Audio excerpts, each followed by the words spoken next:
नमस्कार दोस्तों, आज हम कक्षा 6 का अध्याय 2 सौर परिवार इसके बारे में अध्ययन करेंगे। पिछले अध्याय में आपने ब्रह्मांड की जानकारी प्राप्त की। आइए इस अध्याय में हम सौर परिवार के सभी ग्रहों, उपग्रहों एवं आकाशीय पिंडों जैसे क्षुद्र ग्रह, उल्कापिंड आदि के बारे में जानकारी प्राप्त करते हैं। तो सबसे पहले हम देखेंगे सौर परिवार। सूर्य के चारों ओर केवल ग्रह ही भ्रमण नहीं करते, अपितु अनेक धूमकेतु, ग्रह कणिकाएं और उल्काएं भी परिक्रमण करते हैं। सूर्य, ग्रह, उपग्रह, धूमकेतु, उल्का आदि सम्मिलित रूप से एक विशाल खगोलीय समूह है जिसे सौर परिवार अथवा सौर जगत कहा जाता है। इन सभी खगोलीय पिंडों में सूर्य अधिक महत्वपूर्ण है, इसलिए सूर्य को सौर परिवार का पिता या जनक कहा जाता है।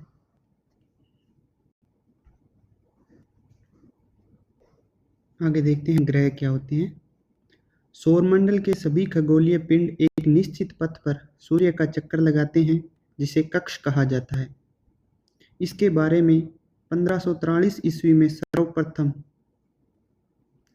निकोलियस कोपरनिकस ने बताया कि सूर्य सौरमंडल के केंद्र में है और सभी ग्रह उसके चारों ओर चक्कर लगाते हैं। आधुनिक वैज्ञानिकों के अनुसार हमारे सौरमंडल की आयु लगभग 460 करोड़ वर्ष है। सूर्य हमारी आकाशगंगा के लगभग 100 अरब तारों में से एक है। सूर्य जलती हुई गैसों का एक विराट पिंड है। तो सूर्य के बारे में क्या कहा जा सकता है कि सूर्य क्या है? सूर्य जलती हुई गैसों का एक विराट पिंड है। इसकी सतह सदैव अस्थिर एवं अशांत रहती है। सूर्य में सबसे अधिक हाइड्रोजन एवं हीलियम है। बहुत इंपॉर्टेंट क्वेश्चन है ये कि सूर्य में कौन कौन सी गैस पाई जाती है, तो हाइड्रोजन और हीलियम। सौरमंडल के लिए सूर्य प्रकाश एवं ऊष्मा का एकमात्र स्रोत है। तीसरी इंपॉर्टेंट बात यह आ गई कि सौरमंडल के लिए सूर्य प्रकाश एवं ऊष्मा का एकमात्र स्रोत है।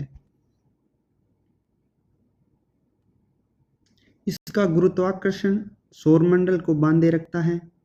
सूर्य की पृथ्वी से दूरी अधिक होने के कारण सूर्य के प्रकाश को पृथ्वी पर पहुंचने में लगभग 8.5 मिनट 8 मिनट 30 सेकंड का समय लगता है।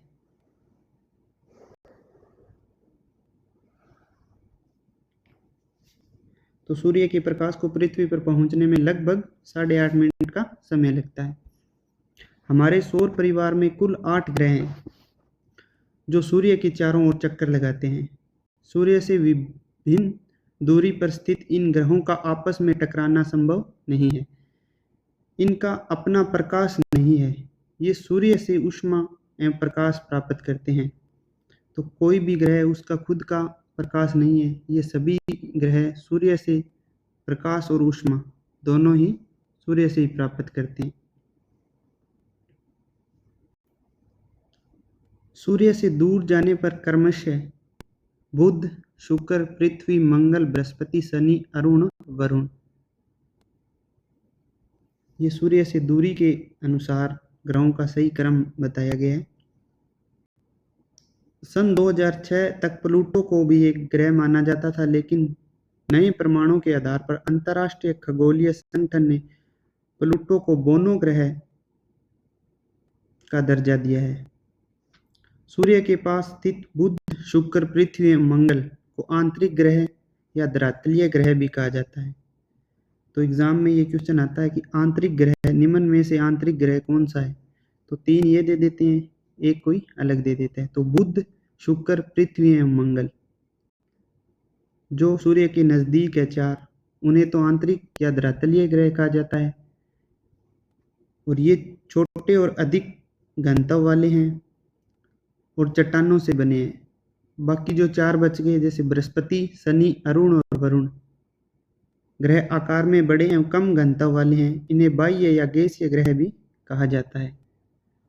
तो यहाँ ग्रहों की 2 स्थिति हो गई है अपने सामने, एक तो आंतरिक या धरातलीय दूसरे हो गए बाह्य और गैसीय।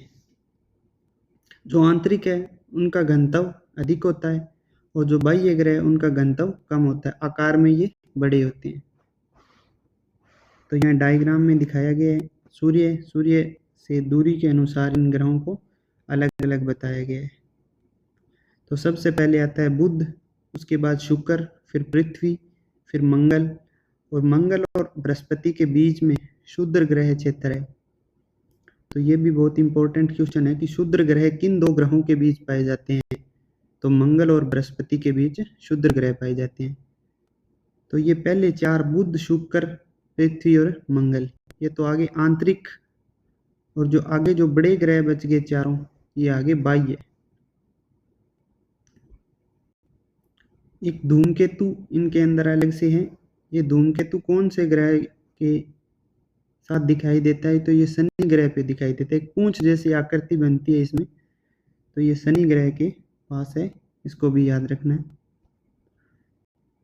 अगर क्रम के अनुसार याद रखना है और ये आपको मुश्किल लग रहा है तो आप बुधवार को याद रखें और एक एक वार उनके बीच छोड़ते जाएं।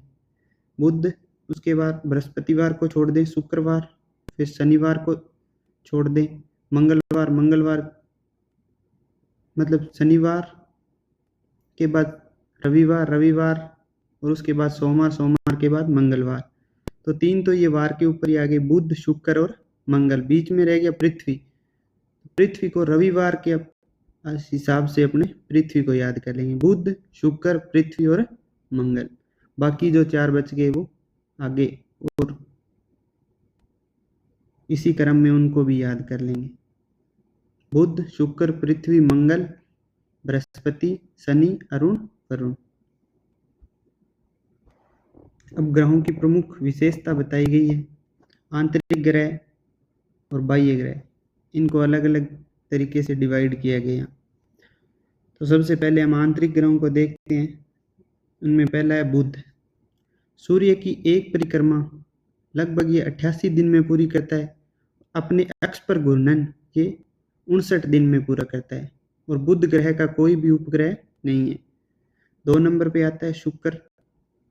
सूर्य की एक परिक्रमा 225 दिन में और अपने अक्ष पर घूर्णन 243 दिन में पूरे करता है। इसका भी कोई उपग्रह नहीं है। पृथ्वी सूर्य की एक परिक्रमा 365 दिन में और अपने अक्ष पर घूर्णन 1 दिन या 24 घंटे में पूरा करता है। उपग्रह की संख्या 1 है और वो कौन सा उपग्रह है? चंद्रमा। पृथ्वी का एकमात्र उपग्रह है चंद्रमा। उसके बाद आ गया मंगल।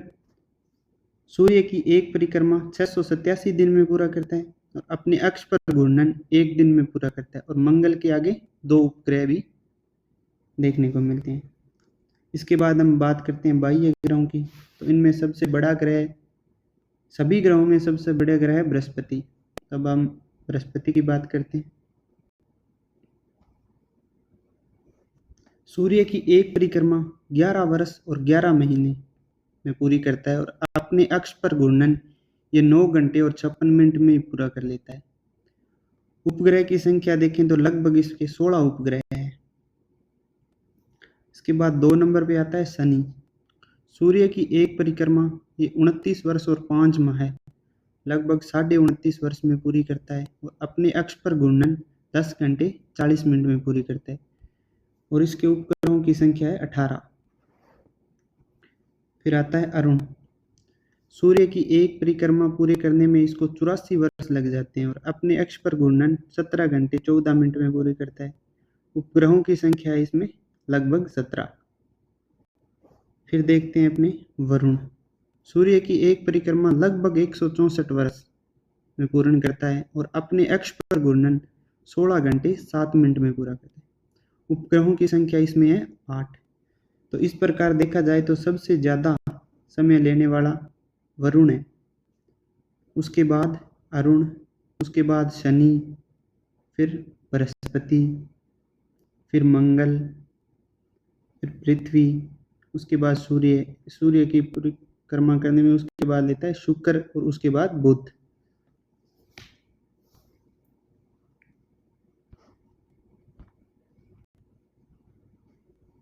चलिए दोस्तों आगे देखते हैं। खगोलीय वैज्ञानिकों ने सौरमंडल के सभी पिंडों के कई वर्ग बनाए हैं: ग्रह, उपग्रह, बौने ग्रह और लघु पिंड।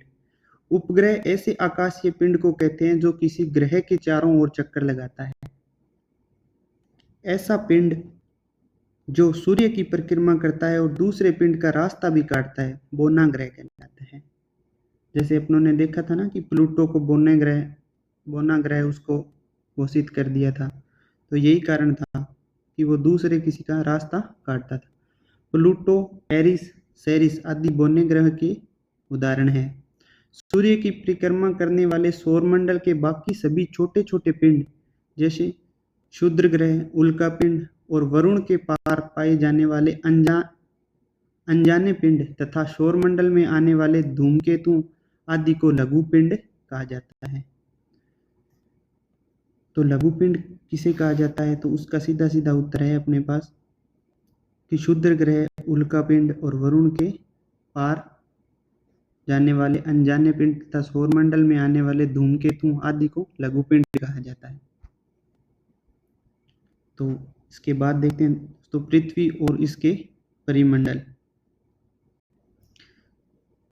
जिस पृथ्वी पर हम रहते हैं वह इतनी विशाल है कि इसके विषय में हम अभी तक संपूर्ण ज्ञान प्राप्त नहीं कर सके हैं। सूर्य से दूरी के अनुसार तीसरा और आकार के अनुसार पृथ्वी सौर परिवार का 5वां बड़ा ग्रह है। सूर्य की दूरी के अनुसार अपने देख ही लिया कि 3 नंबर पे आता है, और आकार के अनुसार देखें तो पृथ्वी 5वां बड़ा ग्रह है। अन्य ग्रहों की तरह संपूर्ण प्रकाश एवं ऊष्मा सूर्य से प्राप्त करता है। सभी ग्रह प्रकाश और ऊष्मा सूर्य से प्राप्त करते हैं। शुक्र को पृथ्वी का जुड़वां ग्रह माना जाता है। बहुत इंपॉर्टेंट क्वेश्चन है, सीधा सीधा क्वेश्चन पूछा जाता है कि पृथ्वी का जुड़वां ग्रह कौन सा है? तो शुक्र को पृथ्वी का जुड़वां ग्रह कहा जाता है क्योंकि उसका आकार एवं आकृति लगभग पृथ्वी के समान है। पृथ्वी की उपग्रहों से ली गई तस्वीर में यह गोलाकार दिखाई देती है। पृथ्वी के मापन से पता चलता है कि यह दोनों ध्रुवों पर कुछ दबी हुई है तथा विषुवत वृत्त पर कुछ उभरी हुई है। सौरमंडल में पृथ्वी ही एक अनोखा ग्रह है जिस पर जीवन संभव है या जीवन है। पृथ्वी पर जीवन होने के कारण ही इसे जीवित ग्रह कहा जाता है।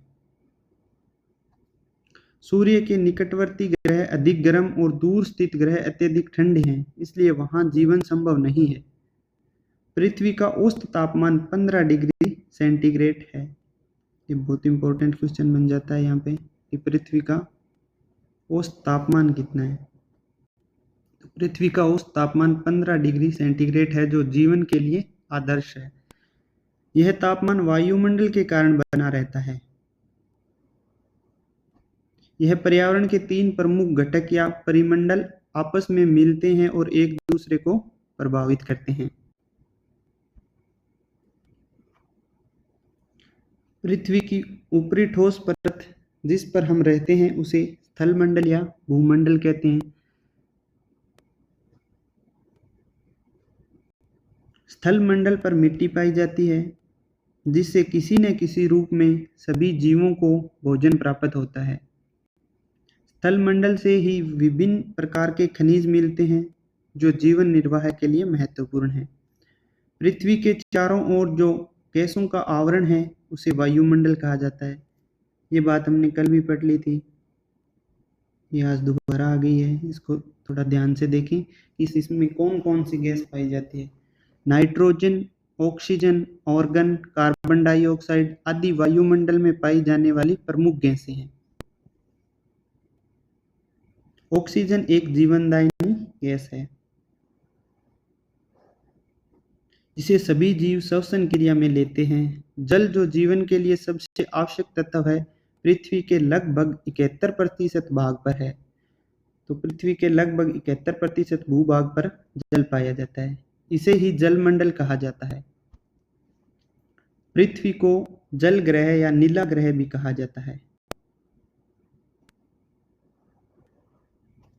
पृथ्वी पर जल महासागरों, सागरों, झीलों, नदियों आदि में पाया जाता है। महासागरों का जल खारा होता है। महासागर का जल खारा होता है, उसमें लगभग 35% नमक की मात्रा पाई जाती है। पृथ्वी की सतह के अधिकांश भागों पर किसी न किसी प्रकार का जीवन पाया जाता है। वायुमंडल, जलमंडल एवं स्थलमंडल तीनों सौर परिवार में केवल पृथ्वी पर ही पाए जाते हैं। इन तीनों मंडलों के मिलने के कारण पृथ्वी के चौथे परिमंडल के रूप में जैवमंडल की उत्पत्ति होती है।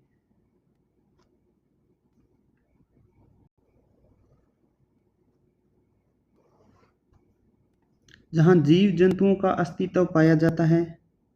जैवमंडल में ही जीव जंतु, पेड़ पौधे और मनुष्य रहते हैं। अब तक ब्रह्मांड की ज्ञात जानकारी के अनुसार केवल पृथ्वी पर ही जीवन संभव है। तो अब तक अपने बात करें तो केवल और केवल पृथ्वी पर ही जीवन संभव है, बाकी किसी भी ग्रह पर जीवन संभव नहीं है। तो ग्रहों के बारे में अपने जानकारी ले ली। अब हम बात करेंगे उपग्रह की।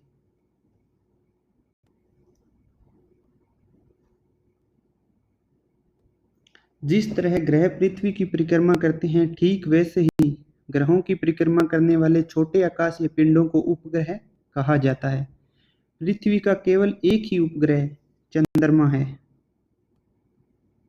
किंतु कुछ अन्य ग्रहों के एक से अधिक उपग्रह हैं। शनि और बृहस्पति के कई उपग्रह हैं। बुध और शुक्र का कोई उपग्रह नहीं है। तो ये भी एक इम्पोर्टेंट क्वेश्चन यहाँ पे है, बुध और शुक्र का कोई उपग्रह नहीं है। ग्रहों की भांति उपग्रहों में ऊष्मा एवं प्रकाश नहीं होता, उन्हें सूर्य से ही ताप एवं प्रकाश मिलता है। अनेक उपग्रह चंद्रमा से भी बड़े, जैसे शनि का टाइटन, बृहस्पति का गैनीमेड और कैलिस्टो, ये बहुत बड़े उपग्रह हैं जो लगभग चंद्रमा से भी आकार में बड़े हैं। कुछ इम्पोर्टेंट बात और है, क्या आप जानते हैं शनि के उपग्रह टाइटन पर पृथ्वी की तरह सघन वायुमंडल है। वहाँ भी नदियाँ और जलाशय है और धरातल पृथ्वी जैसा है, जिसमें वायुमंडल की प्रमुख गैस नाइट्रोजन है। यहाँ जीवन की संभावना है या नहीं, इसका पता लगाने के लिए वैज्ञानिक अभी प्रयासरत है।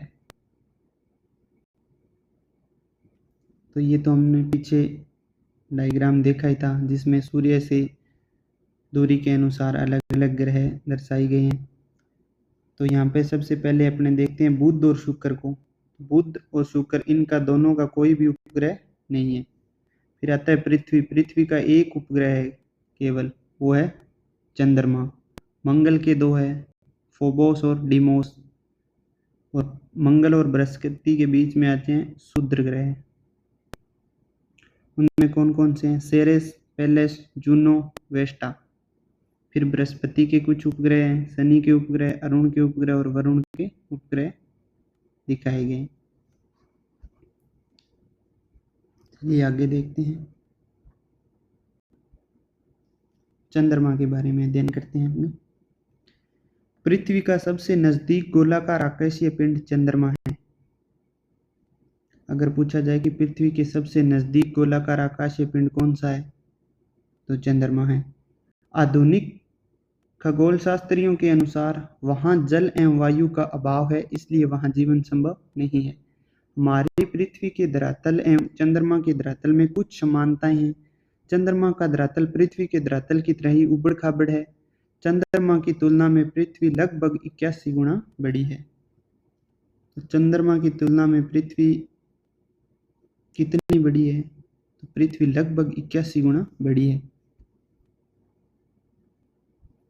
अब देखते हैं चंद्रमा की कलाएं। पृथ्वी और चंद्रमा दोनों की आकृति गोलाकार है। दोनों ही सूर्य से प्रकाश प्राप्त करते हैं।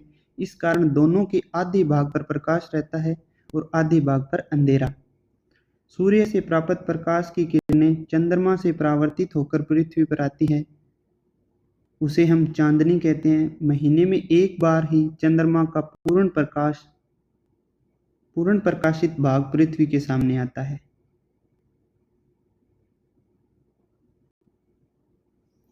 इसे भारत में पूर्णिमा कहते हैं। इसी तरह महीने में एक बार चंद्रमा का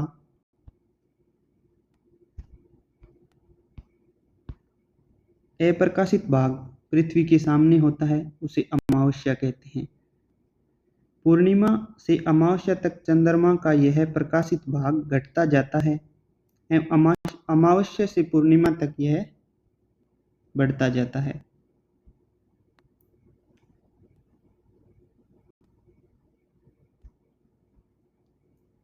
चंद्रमा की इन घटती बढ़ती आकृतियों को ही चंद्रकलाएं कहा जाता है।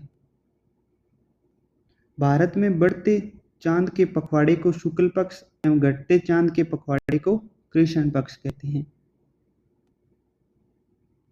तो अमावस्या से लेके पूर्णिमा तक जो 15 दिन होते हैं उन 15 दिनों को शुक्ल पक्ष कहा जाता है और पूर्णिमा से लेके अमावस्या तक जो पखवाड़ा या पक्ष आता है उसे कृष्ण पक्ष के नाम से जाना जाता है। चंद्रमा पर दिन में बहुत अधिक गर्मी एवं रात्रि में बहुत अधिक ठंड पड़ती है, इसलिए वहाँ का वातावरण जीवन के अनुकूल नहीं है। चंद्रमा को अपने अक्ष पर घूमने में लगभग 29 दिन एवं पृथ्वी के चारों ओर चक्कर लगाने में लगभग 27 दिन लगते हैं।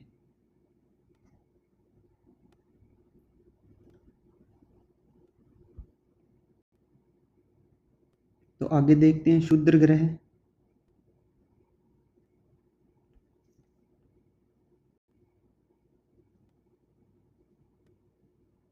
मंगल और बृहस्पति ग्रहों के बीच एक पट्टी में स्थित परिक्रमा करने वाले असंख्य छोटे पिंडों को क्षुद्र ग्रह या अवांतर ग्रह कहते हैं। इसका निर्माण ग्रहों के बाद बचे मलबे से हुआ है। सेरेस इसका प्रमुख उदाहरण है। क्षुद्र ग्रह का सबसे प्रमुख उदाहरण है सेरेस। इसके बाद देखते हैं उल्का पिंड। उल्काएं धूमकेतुओं या क्षुद्र ग्रहों से टूटे हुए टुकड़े हैं जो पृथ्वी के गुरुत्वाकर्षण से धरती की ओर खींचे चले आते हैं। मार्ग में वायुमंडल से घर्षण करने के कारण जलने लगते हैं और नष्ट हो जाते हैं। वायुमंडल में घर्षण के समय ये चमकीली रेखा के रूप में दिखाई देते हैं जिसे हम टूटते तारे कहते हैं। कुछ उल्काएं बड़ी होने के कारण पूरी तरह से नष्ट नहीं हो पाती है तथा पिंडों के रूप में पृथ्वी से टकरा जाती है। इस स्थिति में इन्हें उल्का पिंड कहा जाता है। इससे पृथ्वी पर गड्ढे बन जाते हैं। तो ये एक उल्का पिंड के गिरने का उदाहरण है। अमेरिका के एरिजोना प्रांत में उल्का पिंड गिरने से बना गड्ढा। तो कुछ शब्दावली आगे दी हुई है वो देख लेते हैं। सौरमंडल सूर्य और पृथ्वी सहित सभी ग्रह उपग्रह अन्य लघुपिंड को सौरमंडल कहते हैं। पखवाड़ा क्या होता है? महीने का आधा भाग, जैसे पूर्णिमा से लेके अमावस्या तक, अमावस्या से लेके पूर्णिमा तक 15-15 दिन का पखवाड़ा। क्षुद्र या अवांतरण ग्रह मंगल और बृहस्पति के मध्य स्थित छोटे खगोलीय पिंड। उपग्रह क्या होते हैं? ग्रह के चारों ओर चक्कर लगाने वाले पिंड उपग्रह कहलाते हैं। तो अभी इसमें आगे क्वेश्चन दिए हुए हैं वो करके देखते हैं। तो 1 नंबर प्रश्न है इसका, वर्तमान में ग्रहों की संख्या कितनी है? 2 नंबर प्रश्न है, सौरमंडल का सबसे बड़ा ग्रह कौन सा है? फिर आगे इसका मिलान करना है कि सबसे छोटा ग्रह कौन सा है, जीवित ग्रह कौन सा है, पृथ्वी का उपग्रह कौन सा है, वलय धारक ग्रह कौन सा है, सबसे चमकीला ग्रह कौन सा है, वलय या छल्ले जिसके चारों तरफ बने हुए हैं। फिर रिक्त स्थान की पूर्ति वाले क्वेश्चन है। इस तरह से अपने आज कक्षा 6 का अध्याय 2 सौरमंडल पूरा किया। तो मैं उम्मीद करता हूँ कि आप सभी को अच्छी तरह से समझ आया होगा। अगर आप सबको समझ आया, आपको ये वीडियो अच्छा लगा तो आप प्लीज़ सब्सक्राइब करें और चैनल को शेयर ज़रूर करें ताकि अन्य बच्चों के पास भी ये पहुँच सकें। धन्यवाद।